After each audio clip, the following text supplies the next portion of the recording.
Hi friends, welcome back to my channel.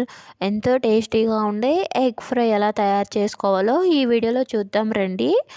కడాయి పెట్టేసుకొని అందులో 2 table spoon oil వేసుకోవాలండి. అందులోనే ఆవాలు, జీలకర్ర, కొంచెం కరివేపాకు వేసుకొని ఫ్రై అవ్వనివ్వాలి. తర్వాత సన్నగా తరిగి పెట్టుకున్న ఆనియన్స్ అలాగే గ్రీన్ చిల్లీ కూడా వేసుకొని బాగా ఫ్రై అవ్వనివ్వాలి. కొంచెం కలర్ చేంజ్ అయిన తర్వాత అందులోనే 1 టేబుల్ స్పూను సాల్ట్ వేసుకొని బాగా కలుపుకోవాలి.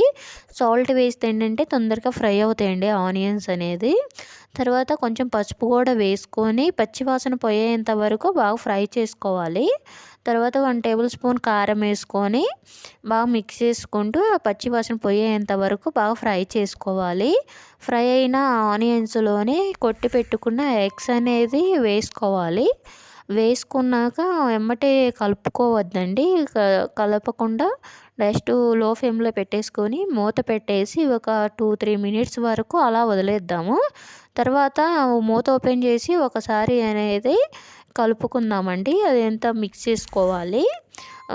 ఎక్కువగా మిక్స్ చేయకుండా జస్ట్ కొంచెం అలా కలుపుకొని మళ్ళీ మూత పెట్టేసుకుందాం. ఒక 3 మినిట్స్ వరకు మూత పెట్టేసి 3 మినిట్స్ తర్వాత మూత ఓపెన్ చేసి చూస్తే ఫ్రై అయిపోయింది. అలాగే ఆనియన్స్ ఎగ్ బాగా మిక్స్ అయిపోయేలాగా ఒక 2 మినిట్స్ అలా ఫ్రై చేసుకుందాము.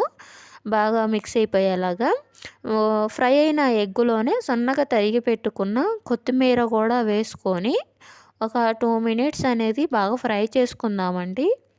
అంతే అండి, ఎంతో సింపుల్గా ఈజీగా అయిపోయే ఎగ్ ఫ్రై అనేది రెడీ అయిపోయింది. ఇది చపాతీలోకి రైస్లోకి చాలా బాగుంటుంది. ఒకసారి ట్రై చేసి చూడండి. మీకు ఎలా వచ్చిందో కామెంట్స్లో నాకు చెప్పండి. Thank you for watching.